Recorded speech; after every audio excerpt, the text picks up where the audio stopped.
And here we go, Camula. She was the vampire character from Yu-Gi-Oh! GX. She has a very cool deck. Camula's cards, a lot of them are very similar to some that were found in the Zombie Structure deck, Zombie Madness that came out in 2005. She's got Vampire Genesis, Despairs of the Dark, Vampire Lord, etc., etc. All the ones that I found of her doubled up on the cards she used in the anime. So we have to try and look past what she used in the anime and look at the cards that she maybe didn't draw in that duel against Jaden. So instead of doubling up all those anime cards she used, we spread them out and we put in some other zombie monsters.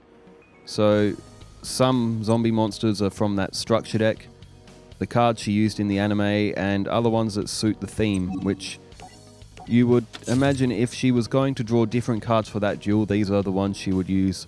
Vampire Lords are in there, Pyramid Turtles in there, Ryu Koki is in there, Master Kionshi, all the good zombies of this era. And Soul Absorbing Bone Tower, that's a good card as well.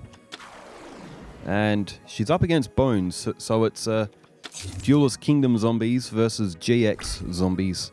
And Bones, Master Kionshi was an early-ish card, maybe a booster pack or two kind of after Duelist Kingdom, but I can't remember what booster it was in, but it was a pretty early one. But it still fits for Bones' card. He needed something to attack with, because the rest of the zombies are really weak in this early on. So Vampire Fraulein.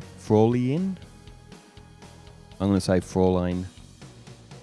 I think you pronounce that as Fraulein. You can pay life points, multiples of 100 at max of 3,000.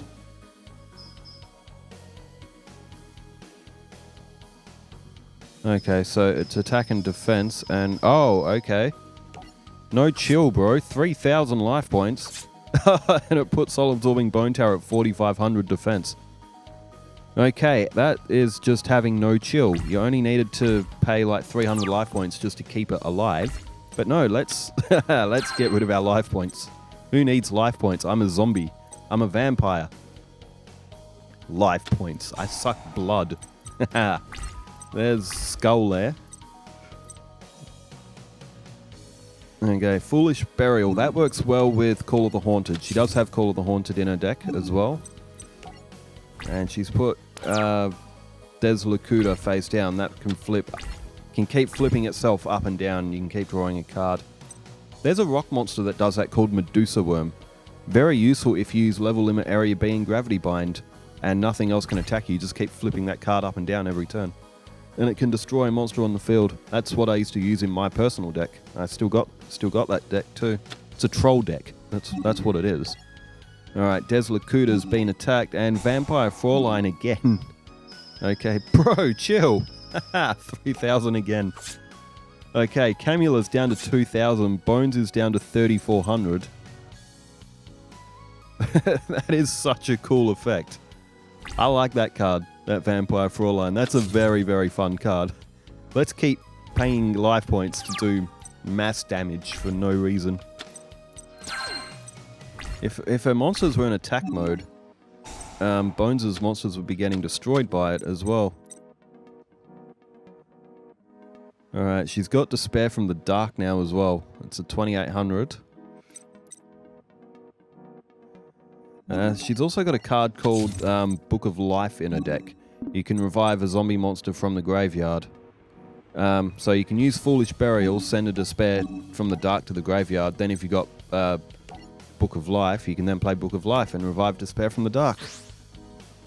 So the zombie structure deck and zombie strategies can revolve around getting your monsters back from the graveyard. As Despair from the Dark, though, has been tributed to get to the side of the field. And Vampire Fraulein, again, is paying, okay, 1,900 life points. Adds on to Despair from the Dark, 2,950 off Bones. He's down to 450. Camula's at 100. This is absolute madness. And it's extremely risky as well, because the opponent only has to take 100 life points off you now. Flips up Vampire Takeover, and Vampire Kingdom has come to the field. That's a That's a really nice looking field card too. I love that moon, that red moon. And the sort of like dark looking town. That is a really cool looking field card. Oh, hell no. Oh, hell no. Well, that's what you get for... and, oh my god, Fire Reaper. Well, Camula is going to lose this match. Oh, that was a fun duel, though. It's 6 turns, but... okay. Maybe a note to take away from this test run for Camula's deck is... don't use Vampire Fraulein to throw away all your life points. Because the opponent might have a dark hole. Well, okay. Alright, who's the GX opponent? Not GX. The Battle City opponent is going to be Bakura, who is the closest thing to zombies and evil, so... alright, rock, paper, scissors, shoot is run by Camula. Alright, I think I've still got a few more comments as well. And... oh no, it's back. Vampire Fraulein is back. Soul Absorbing Bone Towers there. Vampire Vamp as well. That's a pretty cool card. It's a bit of a tough one to summon. It's 7 stars. Koki's there as well, and Des Lakuta. Alright, let me just flip back to comments. Says, I read some out in the Serenity match. The tenure match didn't last long enough to get any comments out. That's where we're up to. Sukowski 1978 says, LOL, I knew you'd get the Death by Snoo Snoo reference. Yeah. Futurama is... now this is how I think of, like, whenever I get asked, what do you think is better, The Simpsons or Futurama? This is how I respond with that. Early Simpsons had better episodes, but Futurama remained consistently good from start to finish.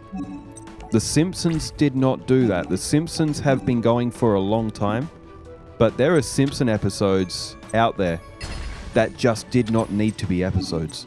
Like, there are some really, really average Simpson episodes. Pretty much every episode of Futurama is good. Like, you don't get bored watching any episode of Futurama. You can definitely fall asleep and get sick of certain episodes of The Simpsons. If I have to throw one under the bus, the Lady Gaga Simpson episode, for example, did not need to be an episode. It felt like it was just for a celebrity appearance because Lady Gaga was like super popular at the time. Well, I mean, she still is, but that was like her decade, the 2010s. Like, that's where she was on top. It was just felt like the episode was just slapped together just for a celebrity appearance. You know, Futurama, like, it just remained consistently good.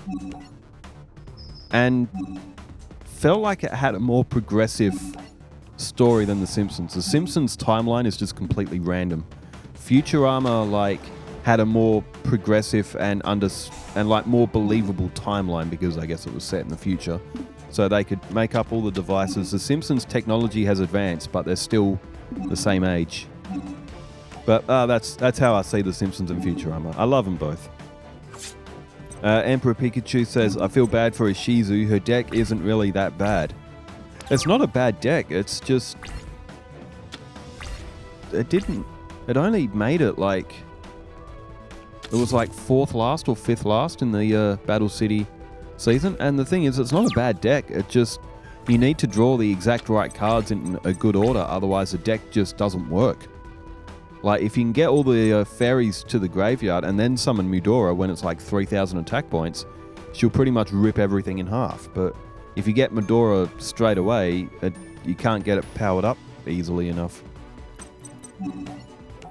Kodos Squaporsley says you should give new fairies to Ishizu because Homegirl is always struggling. We could always upgrade her deck for her to do a GX run. We'll give her some new cards. And the Gross Ghost of Fled Dreams is the one that was face down, so Camula playing a bit more sensibly now. She's not throwing away all her life points. She does have Call of the Haunted as well, so if she loses any of her zombies, She can bring them back. Midnight DB says Yugi has his own deck now centered around Shining Sarcophagus. It has restraints, retrains of all of Yugi's monsters, gadgets, Silent Swordsman, Silent Magician, Gandora, Summon Skull, Dark Magician, and Dark Magician Girl. And most recently, his own Gaia, the Fierce Knight. So, yes, we can do that. Pharaoh versus Yugi. We'll do a match like that at some point as well. I think that'd be good fun. Bakura ain't looking too good. Alright, there we go. Soul Absorbing Bone Tower and the one that throws the life points away. I have to say its name again. Vampire Fraulein. There we go. And no, it doesn't bring back Vampire Fraulein. Goes for Soul Absorbing Bone Tower, I guess. Learned from the last match. Activate effective card. No, just Mystical Space Typhoon is going to just scream at the player every time every chance it can get. Do you want to activate this card? You have to keep your finger on the B button to stop. Oh, Man-Eater Bug. Okay, this duel might go... Ah, there goes Vampire... and Camula just activated Call of the Haunted as well. She could have brought that back. But Soul Absorbing Bone Tower is still a very good card. If you special summon a zombie monster, you can send the top... Wait, do you draw the cards? No, you send the top 2 cards of your opponent's deck to the graveyard. Which is actually a very good effect, because if it's a... Unless it's a deck that wants its cards in the graveyard, you know, sending the top 2 cards of your opponent's deck, you can send their best cards to the deck, to the graveyard. There's a card that goes well with that. It's called Card of Safe Return. Unfortunately, on this game, it's banned. Whenever you special summon a monster, you can draw 2 cards from your deck. So imagine that you throw 2 from your opponent's to the graveyard, and you draw 2 from yours whenever you special summon a monster. But yes, it is a banned card on this. I think it's still banned in actual Yu-Gi-Oh as well, because I think you can almost create endless loops with it. Dark Spirit of the Silent is activated. Camula throws Mystical Space Typhoon. Goes for a face down though. What was it? It was... Oh, it was Trap Hole. So Soul Absorbing Bone Tower attacks, and Fear from the Dark will lose its attack. That's like a baby... Despair from the Dark, Fear from the Dark. Bakura will buy himself another turn here. So Bakura survives, but only just. Camula has absolutely flattened him in this one.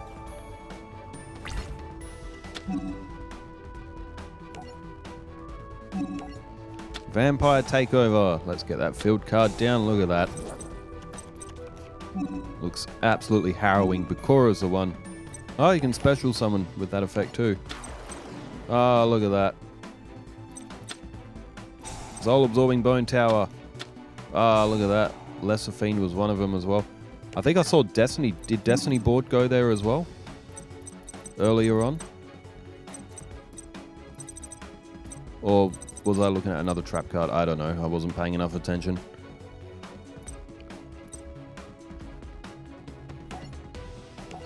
So now look at that. Throw Vampire Lord to the graveyard and destroy a card on the field. Kabang! That's where you can use Call of the Haunted. Bring back Vampire Lord. Vampire Lord's a cool card. I really like him. I do have that zombie structure deck as well. Zombie Madness. There's a Monster Reborn. And Bakura is going to get flattened. Absolutely flattened. Vampire Lord comes to the field. Soul Absorbing Bone Tower's effect will activate. And look at that. Bakura's got more cards in the graveyard than what Camula... Well, more cards have been sent in the graveyard from Soul Absorbing Bone Tower's effect, I think, than what Camula has destroyed. And it's all over now. Bakura's field is empty. He has been absolutely pulverized. Look at that. Good win. See, now she can beat Bones. Alright, now she does have one more, and looking on the notes, it looks like they may be doing what they did yesterday with Jessie, using an AI duel to to play against instead of doing another multiplayer one. I don't know which one they would pick though for it.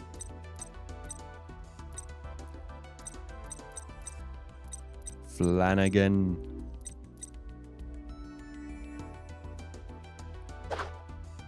Oh, they're going for Dimension. Okay, so they're going against Jesse again. This will be the Crystal Beasts. Okay, so Camula versus Crystal Beasts. That's actually not a bad match. The only thing about this, though, it's still going to have Zane's head in the thing, so try to ignore that. We would want it to be Camula's, but because we're using a story deck, we don't get to have the right picture in the bottom. We're using Camula's deck, though, but that's just the way this game works. Could always put... It's even got Zane's nameplate. We could put a nameplate in Camula's face over it, I guess. But just ignore it for this one. We've got Spirit Reaper. That's a good card. Can't be destroyed by battle.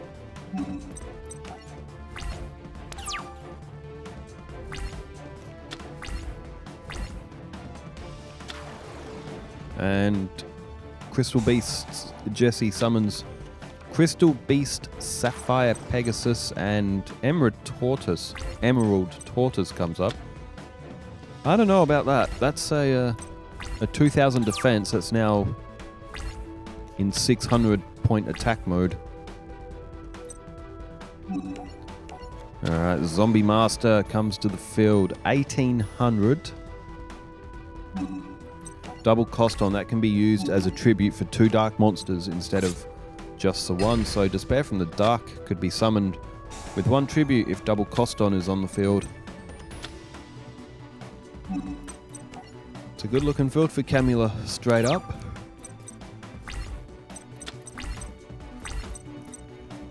Alright, here goes Topaz Tiger of the Crystal Beasts. I'll try not to say Crystal Beasts every time, I'll just try and say they're Topaz Tiger.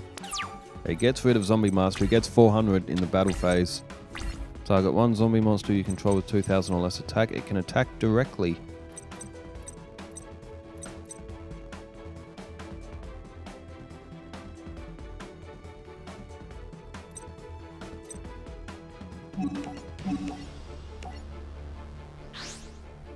Okay, there goes Spirit Reaper, and Ryukoki comes to the field. 2400 attack. That will get rid of Topaz Tiger. And Jesse's putting them down to his back rank in his spell and trap card zones. And you know what he can do with those monsters sitting in his spell and trap card zones. Just need a heavy storm. Just destroy them all as Ancient City Rainbow Ruins is to the field, and Jesse's his field's looking good for his Crystal Beasts. There's another overpowering eye.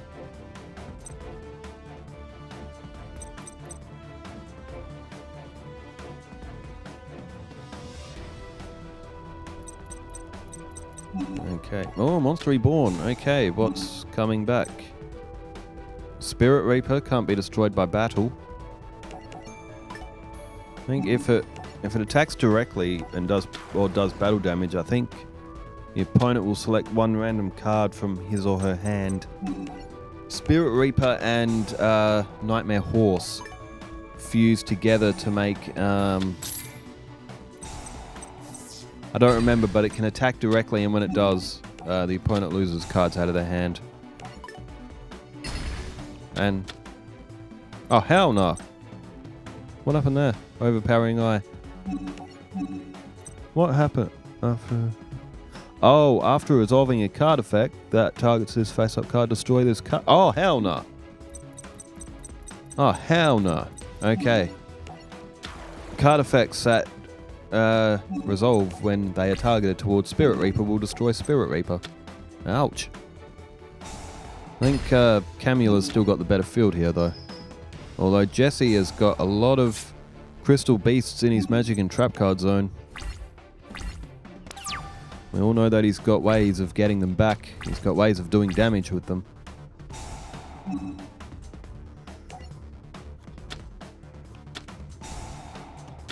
Oh, here we go. Oh, dang. Amber Mammoth. Topaz Tiger is back. Sapphire Pegasus is back.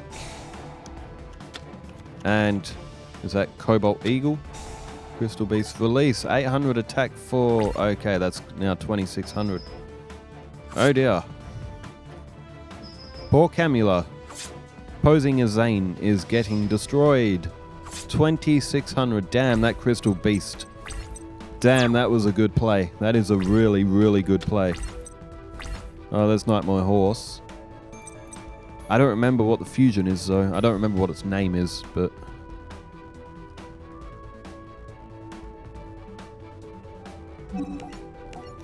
And Camula can basically do nothing here. She's completely lost. Throws the card in attack mode. I think that's just so the duel can end without having to see more animations. Well, the Crystal Beast got the best of the zombies in this one. Or the vampires, the zombies. Camula. She's cool. I like Camula. There we go. Well, it was a good test run. It's a very cool deck, this vampire and zombie mix for Camula. She only played the one duel in GX, of course, so... But still a good character to have either way because we get a bit of a theme going.